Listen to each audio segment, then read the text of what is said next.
Restituto. Comes up in the pocket. Fires to the right side. Caught by Diggs. Stay up. Oh, my God. Oh, my God. Touchdown. Are you kidding me? It's a Minneapolis Miracle. I got 3 words for you. You like that?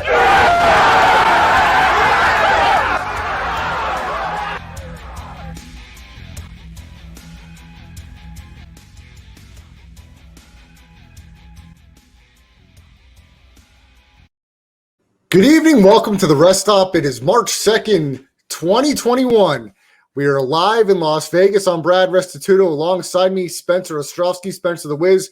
We've got an entertaining show for you this evening. So if you're just joining us, at least stick around the first 15 minutes because I promise you it'll be worth your listening eyes and ears as I'm going to start the show off strong. But as we're waiting for some people to join the live cast here on twitch.tv, on my Twitter, Brad the Believer, and on my Facebook page, I'll give you a little recap of what the show is going to look like tonight. From the sports perspective, we're going to talk a little J.J. Watt news as he is now an Arizona Cardinal, and he is signed for the money, a 2-year deal. We'll get into that a little bit here. We'll talk some NBA, some wild stuff going on with the Phoenix Suns-Lakers game on TNT as Devin Booker has just, in the last 10 minutes, got ejected in the third quarter. So that game's going wild. It's now closer than it was in the first half. Lakers, Suns, and Spencer the Wiz also tonight. We'll be talking some other stuff here and there that's going on in the world around us, here in this country and in America. And of course, the NFL draft will be taking place in the next couple months. So as we're preparing and studying for the NFL draft, we'll start to slowly open up with some tidbits leading into the draft. Of course, from a basketball perspective, transitioning out of football, the Ball brothers continue to play great basketball. We'll discuss that. And then the Rockets owner, Tillman Fertitta, has decided James Harden's number 13 will be retired. So Spencer the Wiz, I'm going to take about 10, 12 minutes here, and I want everybody that's listening just to stick around for 10 minutes. If you're just joining in, start from the beginning. I'm just going to vent a little bit off my chest here. Spencer the Wiz, I want your honest feedback after I'm done here. I've got to get a few things off my chest, and it's going to start off a little something like this. The one thing that I want for you to know is that I love you. Ladies and gentlemen, this rant right here has started more than 30 years ago. I have been on a spiritual journey for over 30 years. It was instilled in me at a very young age through my grandmother, the belief in God through Jesus Christ and the Holy Spirit. So this is literal church for you. Now, this is not everybody's cup of tea, but I just want you to stick with me for a little while because especially in the last few months, this journey has culminated into quite the current experience.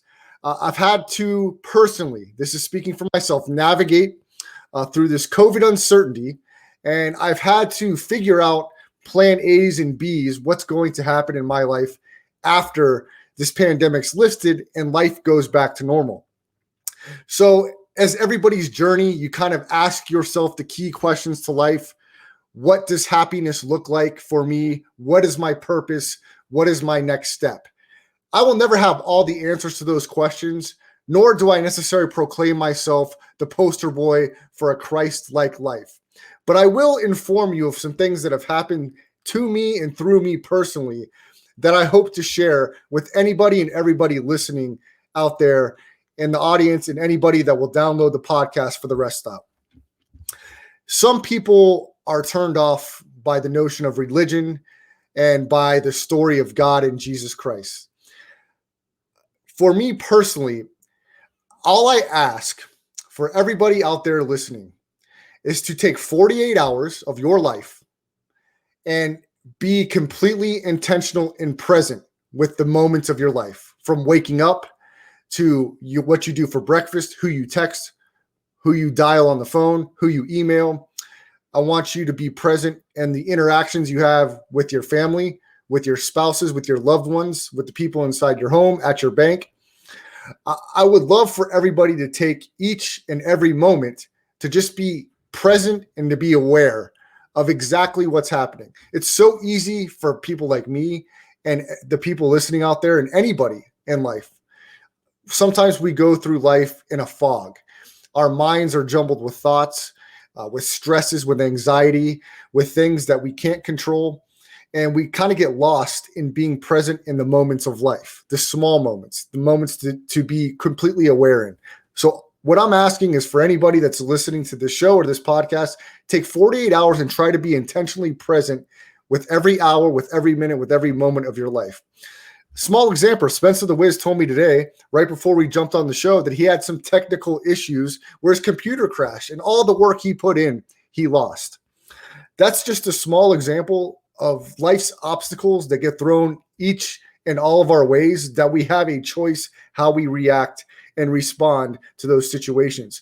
What I've learned over the past few months and what I've learned on my journey up to this point in life is life, of course, this is cliche, is 95% how you react and 5% of what happens to you. And how you react to that is the 95%. This has not been the most easy transition into this pandemic-laden situation in this country and in my life personally. But certainly, I've decided to be an active participant in church on a Friday and Sunday night. That foundation of opening up my presence to what's around me and the people around me and being intentional in how I interact with those people. I feel like as a friend, as a boyfriend, as a son, as an employee, there's been times where I haven't been my best self.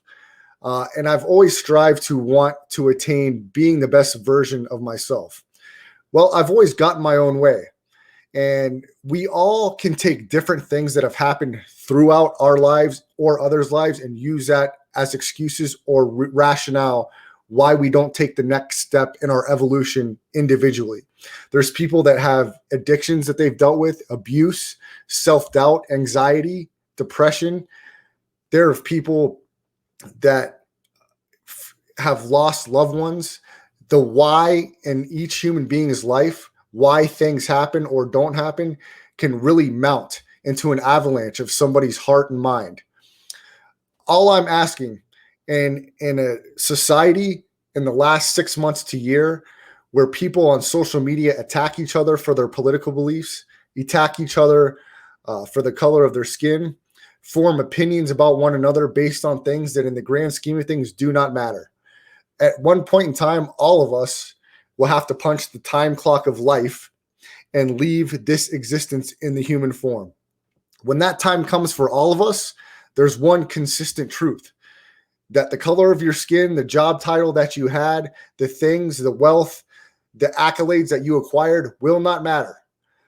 The legacy that will be left is how you made people feel and the impact and effort and intentionality you left in the footprints along your way. So here at the rest stop, like I said, I am not the spokesman for anything that has to do necessarily with religion or God. But what I ask of you is, if you open up your heart and your mind to being present, you will see a power greater than yourself with intentional design, with intentional synchronicity, work in a way that's very obvious if you allow it to be. I know there's tons of people out there, entertainers, comedians, that have poked fun at the concept of God and Jesus as a man or a puppet up in the sky pulling strings. That is not my definition of what God is. To me, it's a lot deeper and not as tangible as it's expressed sometimes in pop culture. To me, there is an infinite energy and synchronicity in this earth and on this planet that has a divine synchronicity that drops like a puzzle piece or a domino in a chord, like a symphony, like in harmony. And it's almost unexplainable. If you really look at it, it goes all the way from the cosmos all the way down to a living creature in the sea or on earth. So as I continue to ramble on this tangent, I just will repeat I ask each and everybody that listens to this, take 48 hours to be as completely open and present as possible and intentional in each hour and each moment of your life, being completely aware of everything and anything around you, and try to avoid the fog that comes into nature. And that fog manifests itself with anxiety, depression, worry, self-doubt, self-defeat. You name it. There's distractions out there. Try to avoid those distractions as much as possible. Be present with your friends, with your family, with the people you interact with outside of your home, in your community, on the internet, anywhere possible. Try to be as present and aware as possible. For me, the important thing, the step that I've had to overcome here lately to reach a different plateau in my life, is I had to be fearless in approaching the relationships in my life. I want to grow not only this podcast, my career in sports, but I say prayers to open up the relationships in my life. Well, relationships in my life do not fall out of the sky. I have to sometimes go after those relationships, which I have not. So I've made an effort here in the past couple of weeks to answer more phone calls, to reach out to people fearlessly. And it's just as simple as asking somebody to have a conversation, throw a text message. Sometimes those texts and calls aren't answered, but for me personally, it's been very important to interact with the people in my contact list, friends on my Facebook page, followers on my Twitter channel. I've tried to be intentional at reaching out. Haven't been able to reach out to everybody, haven't been able to answer everybody's phone calls and texts, but it's a goal of mine for the rest of this year to be more active in the people in my life that know who I am, whether I have good or bad relationships with them, or we haven't talked in years or days, to be more active in everybody's life that I have a potential to contact with. And for me, in the last couple of months, it's bared tons of fruit, and I'm very grateful for it. So that's my piece for the first 12 minutes. Spencer the Wiz, it's time for you to jump in and give me a breakdown and analysis of what you just heard. Did it make sense? Was I all over the board? Spencer the Wiz, the floor is yours. It is a little hard, and then I actually, there are a few questions on what exactly you mean of staying in the moment, because there are a lot of distractions, and you can't live your life for 2 days without distractions. I don't think that's what you mean at all. So clarify to me what you mean by what you want people to do, despite the fact that they still probably have to go to work. They still have to deal with life. What I meant by eliminating the distractions is there's always things that you have to encounter or you have to engage in through life. If those things can be negative or can be problematic towards whatever your goal was or distracting, allow them to come through, but just don't dwell on them for an extended period of time that takes away from your next goal. Be aware of whatever that challenge or obstacle is, and move on to the next point of attack is kind of, if that makes sense. There's always distractions, but to be present in the distraction and not allow the distraction to be present in you, so to speak. Okay. Yeah. I mean, I personally don't use social media that much, even though I work in it. And it's probably because I work in it so much that I'm distilled to it. And if you look at people and you just have to start with looking at yourself. There's so much more I could be doing every day. But as an observer of people on social media platforms, I can tell you that everything you're saying is very much true, that a lot of people get all of their ideology from very few sources. Very few people ask questions about it. And a lot of people let it dictate how they believe things to be in their very own lives, or they let some individual who they follow their content tell them how to think. And I think until we get, you can say left or right, whatever you want to call it. I work on both sides, and I think both sides have horrible people on them. And not just horrible people is probably the wrong word, but people who are not independent thinkers. I think until we have independent thinkers, you can throw all political arguments aside, or the idea that people always say we're the most divided that we've ever been. But until people start asking questions for themselves and doing their own research, then none of us will come together. But I know it's not exactly what you said, but I do agree that maybe taking yourself out of your comfort zone, maybe it's just realizing that not everything is nearly as serious as it is, and that you can only do one thing at a time. And if something goes wrong, then it does.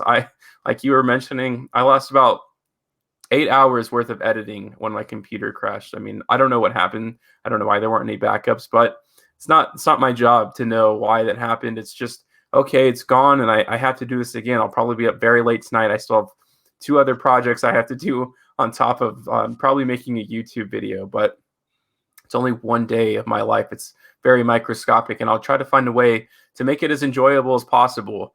The reason I have this kind of attitude is my junior year of high school.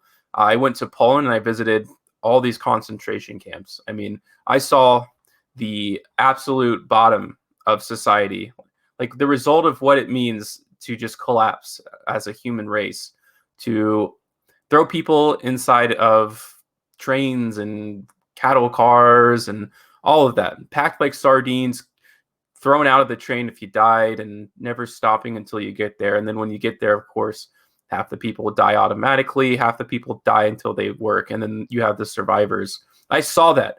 I went to Auschwitz. I saw the scratches on the wall. I saw people in their last moments. That is the bottom pit of humanity for me. I witnessed it with my own eyes. The shoes, whatever you want to call it. I think I went to 8 concentration camps in about a week. I didn't sleep. I barely ate. And obviously, when you're seeing atrocities like this, you're bound to kind of, it's going to change your perspective on life. Because I was a young high school kid at the time. I was probably 17 years old. And when you see something like that, and when you see thousands and millions of people's deaths and how exactly it happened for no reason, things just aren't as serious. And I actually have a very difficult time taking things seriously now. It's one of my biggest faults. But the reason I'm telling you this story is just know that there are some horrible things that are going to happen. You're going to have some very big highs throughout the week, throughout maybe 1 month where you feel like you're on top of the world. But you also have to understand that that's going to become with one of the lowest points in your life, or it's going to swing down hard on you fast. I thought on Monday I was on top of the world. I thought I was going to just take over and do everything. It didn't work out the way I wanted to, and then this happens today. But I know that I still have my life. I still have my family. I still have my friends, and I'm very thankful for that. And if I didn't think that way today, I probably would have been very, and things may have been a lot worse for me. That's Spencer the Wiz. Follow him on Twitter at Spencer Ostrovsky. Spencer, I'm glad you shared that story. If you're just joining us right now, hit the rewind button on the live feed. The Believer and Spencer the Wiz are getting very deep at the beginning of the show, talking about life, talking about the challenges and the obstacles and how we have personally overcome them and the outlook that we take. And I love something Spencer the Wiz said, and I've like to apply it to my life in every moment that I'm able. Nothing is that serious, Spencer the Wiz has said. And with his story that he just shared, he is pretty spot on. And it's a matter of how we intake the information given to us, the information, the people, the places, and things. Our reaction and response to that, our grace, our attitude, our body language, how we had that, handled that is very indicative about the response we receive from other human beings and other life forms on this planet. However you want to describe that. There's many life forms, many things breathing in this earth, from plants to people to insects to anything. So Spencer the Wiz, I enjoyed that first few minutes. I'll have to listen back to see how much sense I made, how much rambling I did, which is probably quite a bit. But something that you mentioned I would like to transition to, you talked about highs and lows. Okay. I want to bring that into a documentary, a sports documentary I just watched last night. I know it's a few months old now, but as you know, and if any listeners don't know, I cut all my sports packaging out of my DirecTV program a year ago at the beginning of this pandemic to save money. I was dying to see this documentary called Wild Card, The Downfall of a Radio Loudmouth, the Craig Carton story. If you don't know who Craig Carton is, you don't know this story, at least Google it. Craig Carton did a morning show for over a decade with Boomer Esiason, former quarterback of the New York Jets and Cincinnati Bengals. It was one of the highest rated shows and for morning drive in the country. And this documentary talks about the downfall of Craig Carton being a top radio entertainer and host with Boomer Esiason and some of the vices and some of the highs he got into and eventually the lows that sent him to prison. And he was in the penitentiary, lost his job, and most recently during this pandemic got out of jail after spending his time doing his time in the penitentiary. And I wanted to talk with Spencer a little bit about this because I've been dying to see it. So what I did yesterday, I called to get some discounts with my DirecTV package as some of my discounts were expiring. And I've been eyeing some of this HBO content for quite some time, especially this documentary, but more recently the Tiger Woods documentary. So I splurged. I spent the $15.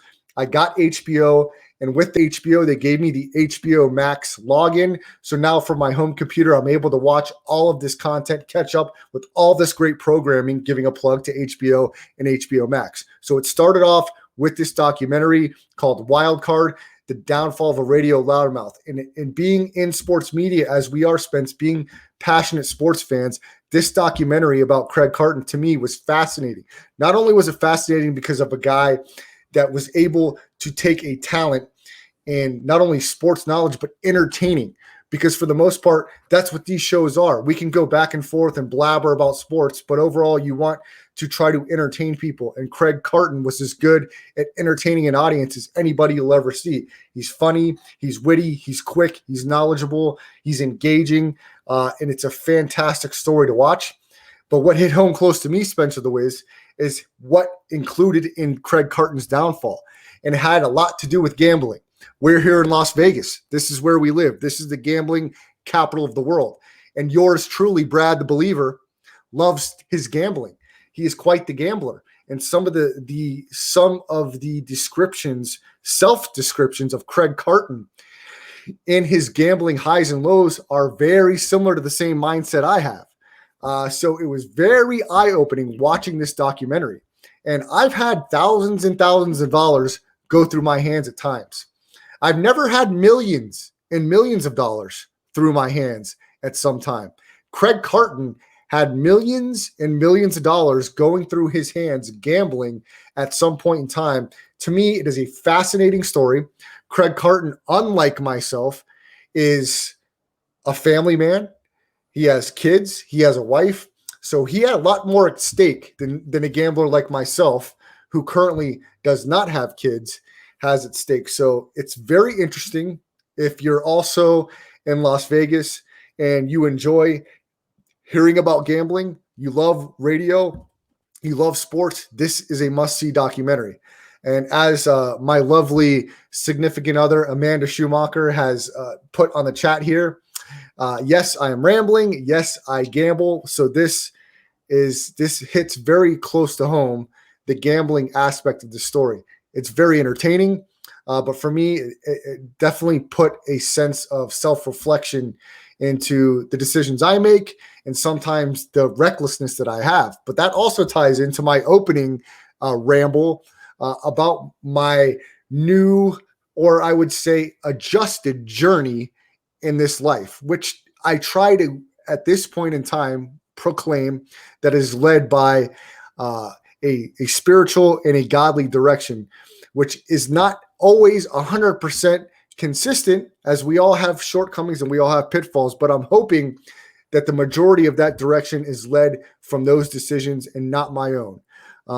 And I'll tell you this, for me, Spencer, and for people out there that maybe have questions about, thinking a God or a spirit or an invisible man, whatever your description is real or not real.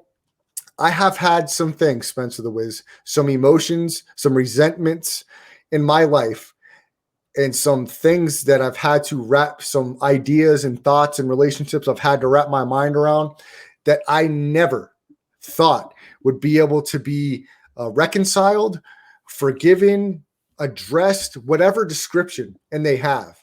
So for me personally, and I can't speak for everybody else out there, my relationship with God and what I believe to be the Holy Spirit or Christ, has given me a peace inside of my mind, my heart, my soul to not harbor some of the feelings I never thought I would be able to unpackage. To me, that's God. there's no other explanation for me to wrap my mind around how some things were released in my heart, mind, and soul, my openness to certain things. I can't explain it. There's no decision that I made. There's no rationale behind it. It was just a strict conviction and belief onto my heart, mind, and soul that allowed me to do this. And what I understand that to be is God. Yeah, I mean, there will be significant life events that happen to everybody, and some people interpret them in many different ways. And I think mostly it's about finding outlets, and it's about finding healthy outlets. I play this silly little trading card game, and this is my escape from it all. It's my time away to just have fun, but all of those things can also lead in the extreme other direction, and like getting addicted to certain kind of things and just rushing, trying to chase after these dopamine rushes of excitement, because there was times when I had the peak of my bank account in college where I probably spent a lot more on that, but it was that rush of chasing it, right? Of wanting more of it. Now, my example is a little niche in a trading card game, but we all can identify things like that in our lives, whether it be gambling, whether it be alcohol, whether it be drugs. And, for a lot of people, religion is the outlet for that. And a lot of people would recommend that. But I think the most important thing is to be understanding, to let people find their specialty, to find what makes them comfortable. Because at the end of the day, it pretty much just connects all to the same thing, but we call it different things. And I think if we can be more understanding of that narrative, instead of saying you have to think this way, we will be better as a human race. I just feel that during this pandemic, we have lost a little bit of the human spirit and what it means to love one another, or to just be around people. Everything is so hostile now, and not always. And I think a lot of that is perpetrated through media. I'm not going to sit here and give the fake news rant or anything like that. Of course, we're a part of media, so that would make us dirty liars too, and I don't think we're that. But I think that when you make money off of making people fearful or constantly trying to make the next big story, you paint some sort of narrative that just simply isn't true. I've had a few interactions recently with people that just have again changed my perspective on life, to realize that not everything is horrible, and that people are still human beings underneath it all, underneath all the social media and the just whatever narrative is happening in the country that people care about for 3 months before forgetting. We just need to get back to having fun. And, we talked about this before. Hopefully that ends with the pandemic. Supposedly there's going to be like herd immunity by May. I don't know, any of that story is true. But if it is, I do hope we can get back to just having fun in life. That's Spencer the Wiz. Follow him on Twitter at Spencer the Wiz. I'm Brad Restituto on Twitter, on Instagram at Brad the Believer. I'm going to take off my Christian cape for a second. Spencer the Wiz and Brian Bravo, I'm going to tell you to calm your pants down, okay? I want you to sit in your chair. I want you to take the rat from underneath your sink and kick him out the front door. If you have to take a sip of tequila, whatever you need to do, just calm your tits down, grab a biscuit from the oven, and just hang tight, okay? Because we are about to talk some sports. And right in your neck of the woods, the Houston area. And it's going to start off with former Houston superstar and legend J.J. Watt. J.J. Watt, we thought, was going to sign with the Packers. Is going to sign with the Pittsburgh Steelers. Not so fast. J.J. Watt has signed a 2-year deal worth $31 million with the Arizona Cardinals. The Arizona Cardinals were right in the mix for a playoff spot last year. They could not quite get over the hump.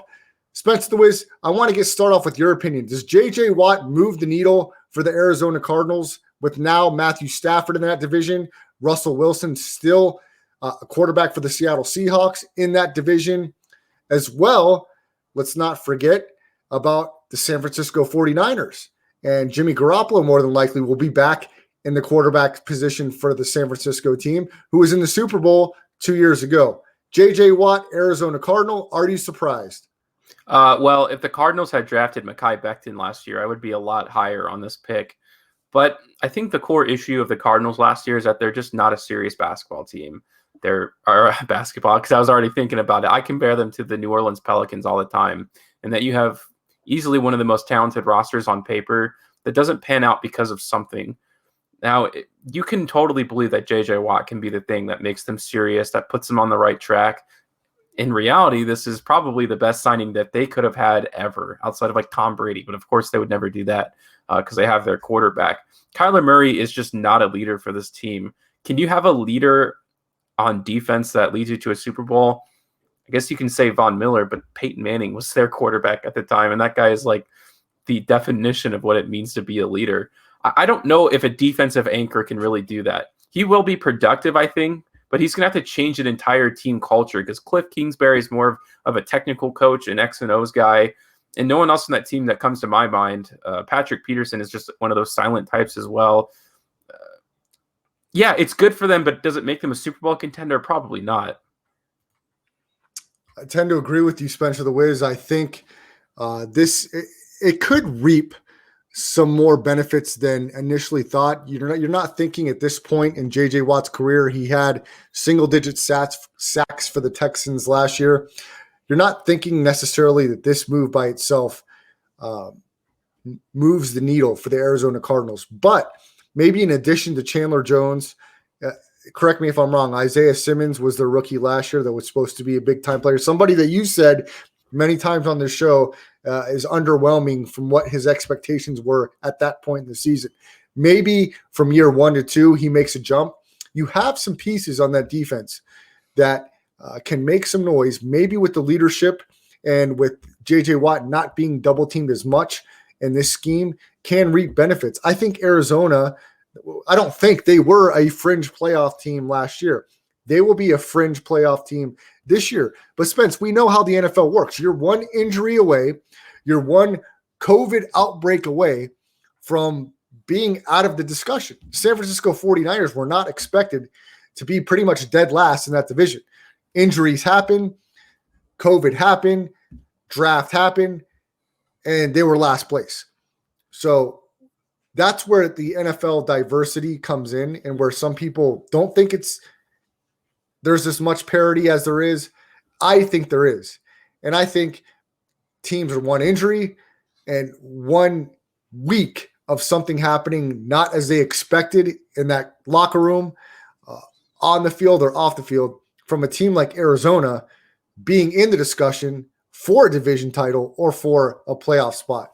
Now, from a productivity standpoint, just the individual J.J. Watt, what does he have left in the tank? He's had injuries in the past. He clearly isn't the player he was when he was in the discussion for MVP and Defensive Player of the Year. I still think he could contribute, but that team's lifeline, the straw that stirs the drink of the Arizona Cardinals, is Kyler Murray and DeAndre Hopkins. Those guys are going to have to be healthy. Those guys are going to have to perform at a high level, as they did last year, but it's going to be the guys on that offensive line that are going to dictate that, and it's going to be the coaching and to see how Cliff Kingsbury manages that offense in balance with the defense, because we all know this is not Texas Tech, where you're going to try to control and run 75 plays a game like Chip Kelly did and then have your defense on the field the entire game. That you're going to have balance. We talked about that in the playoffs with the Buffalo Bills. Their lack of balance, I thought, maybe cost them a trip to the Super Bowl. Some would say Kansas City's lack of balance kept them from even getting in the end zone during the Super Bowl. So I actually think from the Cardinals' perspective, it's a good move. From the player's perspective, J.J. Watt seems like a big surprise.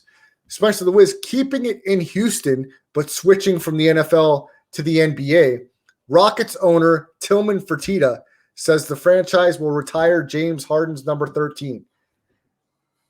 I kind of scratch my head a little bit, Spence. We know how great James Harden is as a player, former MVP, in the MVP conversation this year. He's going to be an eventual Hall of Famer without question. But what has James Harden ever won as a Houston Rocket? Is this warranted for this franchise? Why is this happening? Spence, let's start it off with your opinion here on James Harden having his jersey retired as a Houston Rocket. Yeah, I guess Fertitta just wanted to be known as the legitimate worst owner of all time. He's already been criticized for years. I mean, they're nuclear meltdown right now in terms of just all of it, from team structure. They were in the conference finals not that long ago, and now they look like the worst franchise in sports, period. They're very lucky that the Houston Texans exist. I mean, that entire little thing they have going on here, I don't know if it's all coordinated or not, but they're reaching an all-time low.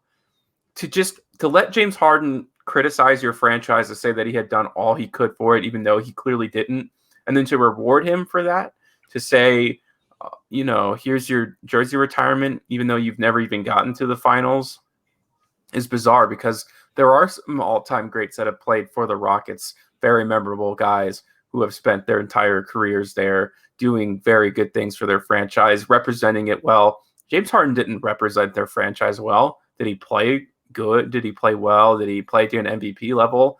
He did, but this sets a horrible precedent for them. You could say for the NBA, but more specifically for their franchise. I don't think anyone would ever stoop this low as to just give anybody who's ever done anything for your team a retired jersey, because now the bar is just down here. Look, not everybody on the Houston Rockets has won MVP, but it's about all he did. And when push came to shove and when they needed him most, the city, he abandoned them. He didn't play well. I mean, I think back to that San Antonio Spurs Rockets game where they got bailed out, or they lost. I think he went 3 of 22 or 3 of 12 where he just wasn't engaged. This guy never cared about the city. He cares about money more than anything to me. I mean, that's his number one priority. He cares about being a celebrity. He's out in the clubs breaking all these COVID-19 protocols. This is not the guy that you want to see in the Raptors forever. And what he's essentially trying to say is, look, guys, even though we had this bad breakup with one of our best players, it's all amended now. Here's his retired jersey. If you come here, no matter what, you're part of the team. I think that's what he's going with, but clearly it's just not very good. I completely agree with you, Spence. I agree with Chris Wynn. It's ridiculous. Do I think James Harden, like I said, is an all-time great player? I do. I think he is. But this does not warrant a jersey retirement. I mean, you've got likes of Hakeem Olajuwon, who won back-to-back titles, I believe, bringing one of the first championships to the Houston Rockets franchise in the NBA. James Harden wasn't even close to winning an NBA title with the Houston Rockets. I mean, I don't get this. Tillman Fertitta's the owner. He can do whatever he wants, but I agree completely with what you said, Spence. Where are we setting the bar here? What are we doing? It seems like over the last decade, it just doesn't really matter. If you were a staple in that franchise for 5 years or more and you're a superstar, let's put your name in the rafters. But what precedence is that going to set in the future when you try to acquire superstar free agents and you talk about jerseys hanging in the rafters, you talk about statues outside of the buildings? When you're giving stuff away like this for not even winning a title, it kind of seems like it's falling on deaf ears a little bit, because as an owner of a franchise, I, of course, envision what it would look like, how I would recruit some of the best. That's got to be some of the pitch. I mean, I heard about it with the pitch to bring Tom Brady and Bruce Arians to Tampa. General manager Ryan Light talked to Arians about, BA, we see your statue outside here. This is a selling point to really change cultures and franchises forever. This guy has not even won a title. Will everybody remember the beard as a Houston Rocket? Will he be one of the legendary players? Possibly. But I think you have to tie in jersey retirements, statues, with bringing titles to franchises. You know, you have Chris Wynn, you can speak on this. Your Detroit Lions, my former Minnesota Vikings, have never carried that Lombardi trophy as a winner. They have never won the Super Bowl. Can you imagine, as a Minnesota Viking owner, fan, personnel, Detroit Lion, fan, personnel, and look, and not to get too far off, Al Baston, Detroit native.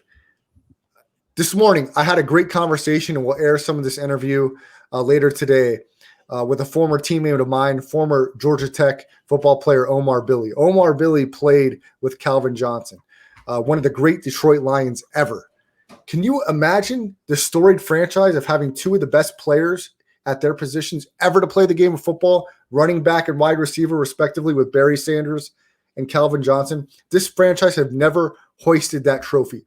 The coach, the quarterback, the general manager, the franchise, the team that does hoist that Lombardi trophy for the Detroit Lions, if that ever happens, you're talking about an accomplishment first in the franchise's history, if this happens, that can never be duplicated.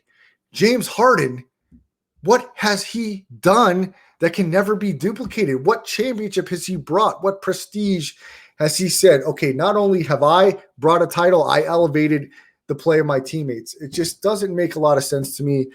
This stuff should be saved for champions, for all-time greats that, if you don't win a title, like a Dan Marino never won a title, but Dan Marino started and finished his career with the Miami Dolphins. He led the entire history of the NFL statistically in passing categories at the time of his retirement. Okay, so these categories have exceptions, but James Harden did not fall into this exception.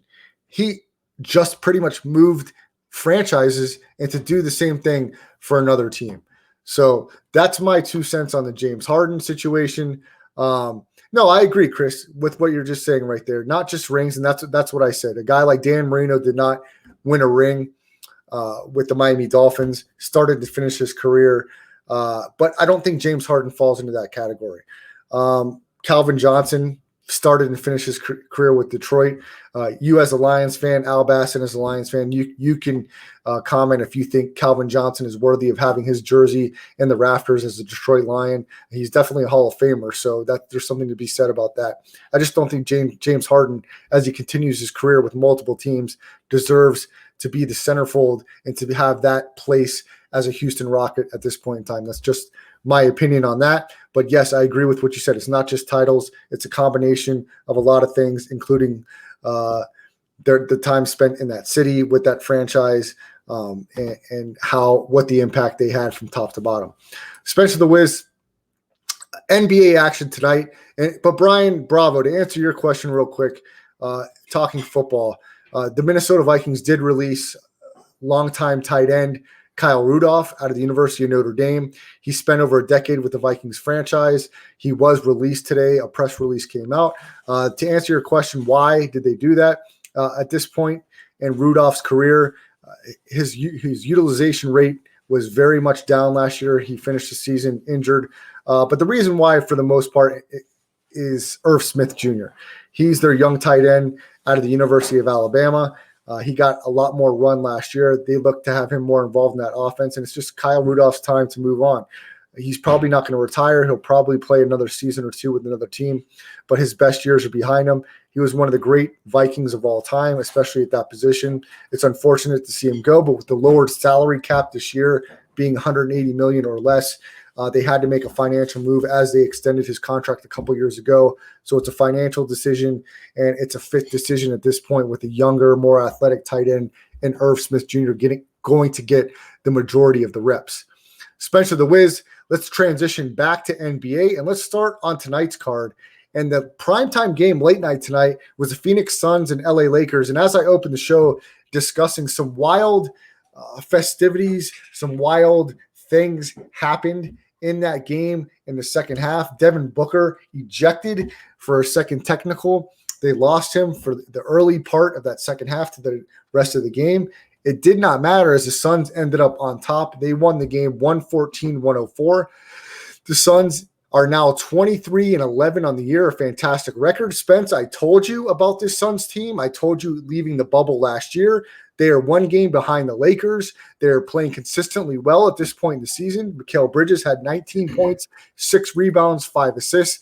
It looks like the acquisition of Chris Paul has bared a lot of fruit for this Suns team up to this point. His leadership, his veteran presence, and he is still playing at a high level. He only had 8 points tonight, but he did have 10 assists and 5 rebounds and only 1 turnover. The young guy, Deandre Ayton, former number 1 overall pick, added 17 points. Jay Crowder has been a good addition to this team. He's got a lot of playoff experience. And Devin Booker, one of my favorite players, as I've mentioned on this show and I've told to you, Spencer the Wiz, only 24 minutes played tonight, but he had 17 points and 6 assists. Kind of a deep team now.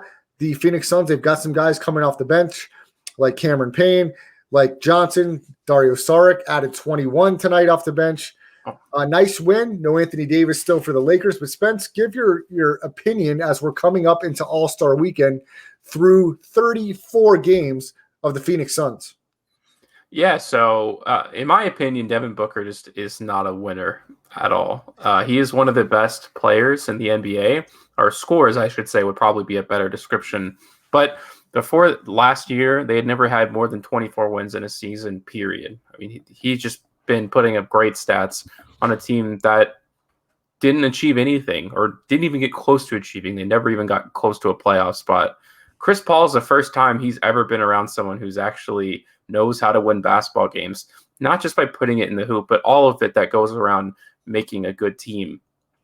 And on top of that, he's also just good. Chris Paul is, he's not the oldest man in the world. He certainly still has a few good years left in him. He's able to run the offense more effectively. They haven't had a point guard in Phoenix since Steve Nash. I mean, they go down the carousel of guys who might be decent. Ricky Rubio's okay, but it didn't really fix their issue of needing somebody with a leadership role, because I don't think Devin Booker will ever be a leader. He cares more about the whole celebrity part a little bit. He's a little more low key than someone like James Harden, but still he likes to go on his Twitch. He likes to play his video games, and we know that Chris Paul only cares about winning.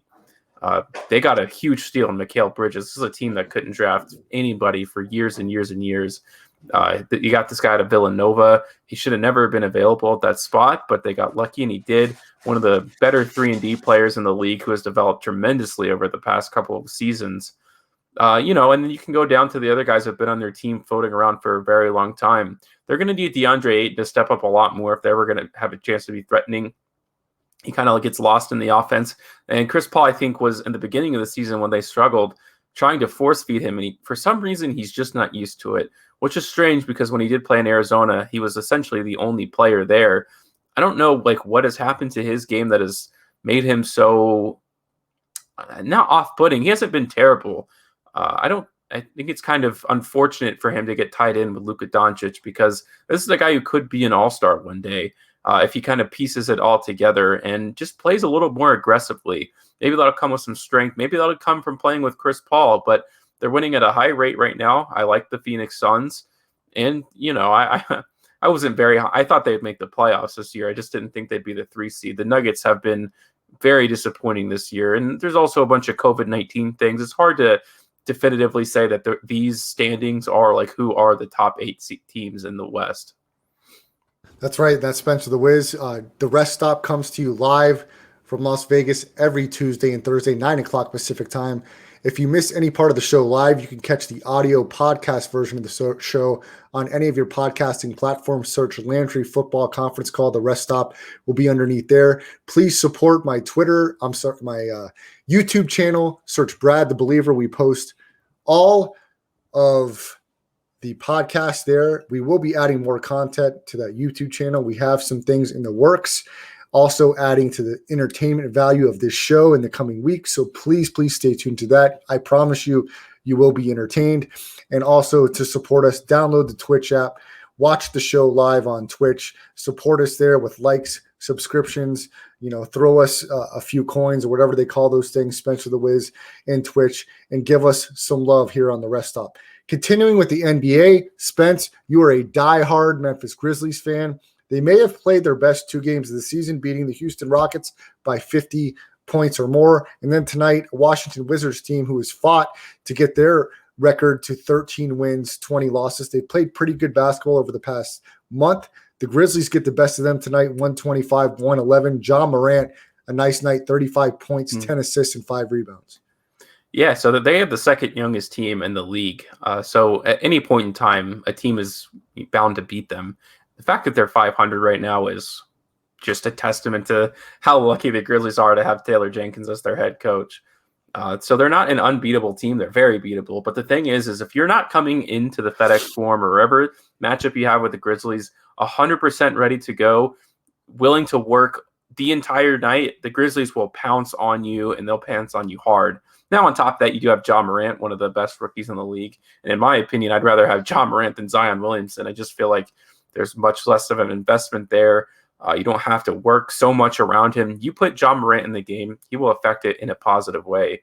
Hopefully, as the years go on, if he gets becomes a little more aggressively offensively. I think there are times where he looks to set up his teammates a lot more, which is really not a bad thing, but they need him, right? Like, he is their best player, and I think he's starting to realize that now.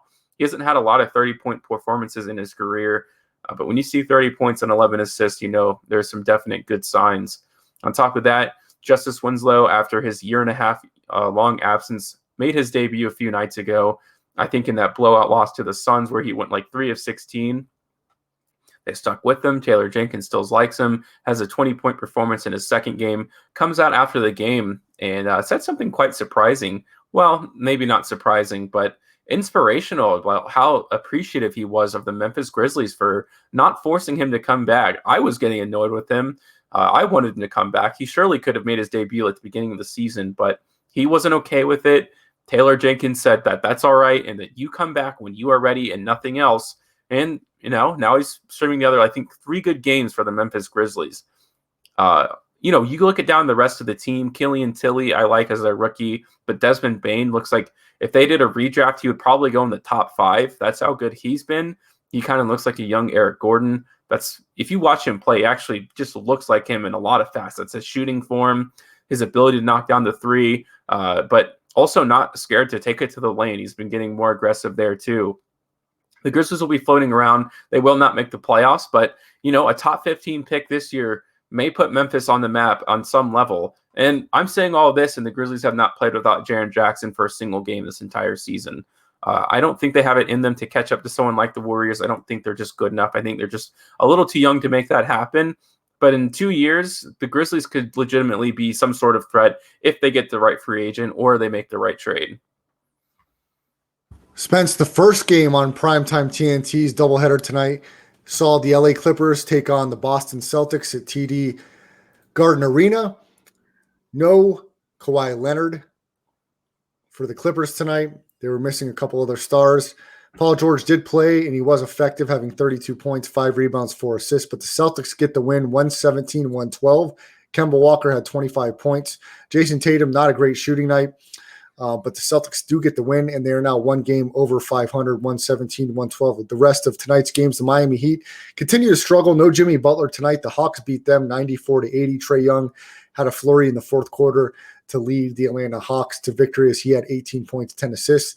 The Knicks, who have been off and on, they're still at 500. The Spurs, surprisingly, spent 5 games over 500. They win tonight, 119-93. Emmanuel quickly led the way for the Knicks with 26 points, 4 rebounds, 4 assists. And one of the surprises tonight, the Milwaukee Bucks, who reigning MVP Giannis Antetokounmpo, they get blasted by the Denver Nuggets, 128-97. And for your money, Spence, this man, Nikola Jokic, who had 37 points, 10 rebounds, 11 assists, leads the way in the MVP category at this point. Talk really quick about the Denver Nuggets tonight and Jokic. I just wanted to quickly say that it looks like the the new head coach juice is good for the NFL and the NBA. Nate McMillan, who I'm a massive fan of, I had no idea how he doesn't have a job yet. Well, he does now. He's the interim head coach for the Atlanta Hawks, and clearly it worked pretty well for them today, having their best defensive performance of the entire season, which was pretty exciting. But to talk about Nikola Jokic, obviously, I had a debate on a show that I was on recently where would you rather have Embiid or Jokic? And I know it's close, and I'm not going to make it seem like there's this major gap between the two of them. But if you can have a guy, what I see Jokic as is Marc Gasol in his last 2 years in Memphis, but better. Marc Gasol, when he started stepping outside of the 3 ball, unfortunately, the franchise just wasn't ready to make the push like they were in his prime, technically, before he truly developed his game. But if you take that Marc Gasol that was Defensive Player of the Year, and you just add on top of that the guy who can still pass the ball, have that wide range, that's what you have as Jokic, and he's still in his early 20s. He's going to be so influential on this game. I mean, he has just revitalized the big man, and he just affects the game on all 3 levels, something that we thought isn't possible. And for most big men, it's not. But this guy can have the ball in his hands at all time and run an offense or have it for his own, constantly creating mismatches. I don't know. I wouldn't even know how to game plan around him. And they finally have a decent team. I don't like their roster makeup completely. It's very homegrown, but not actually talented for the most part. Michael Porter Jr. still has a ton of developing to do, but he came out very young. So we'll see, like when he gets in his 22, if he can actually mature and realize how to play the game, because he's just like this athletic monster that knows how to score, but nothing else.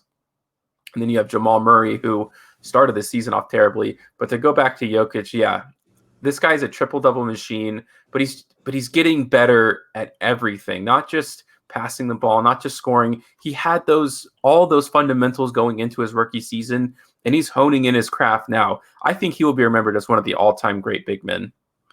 Al Baston, make sure you tune into Thursday's show for just for you. We'll give a little breakdown of UFC 259. Spence, I know you're a big UFC guy. Israel Adesanya, 20-0, the Nigerian fighter, light heavyweight division, taking on Jan Blachowicz. He's 27-8. That's the head card. Also, Amanda Nunes will be on that card. So we'll talk a little bit about that Thursday, Al Baston. So make sure you stay tuned. As we're finishing up tonight's show, Spence, talking some NBA. On tonight's card, the Bucks get blown out. Over the weekend, a big upset by the New Orleans Pelicans. They knocked off the Utah Jazz. Lonzo Ball continues to earn money for his sake in the upcoming year. He did not re-sign with the Pelicans. He will be a free agent after this year. He's shooting close to 40% from three-point range. Spencer the Wiz, we talked about this on previous shows. I am a big Lonzo Ball fan. You were totally not on board, but is he starting to make a believer of you this year? He's playing his best basketball we've ever seen him play. And also his brother LaMelo is just outstanding. So start with Lonzo and then finish with LaMelo, Spencer the Wiz.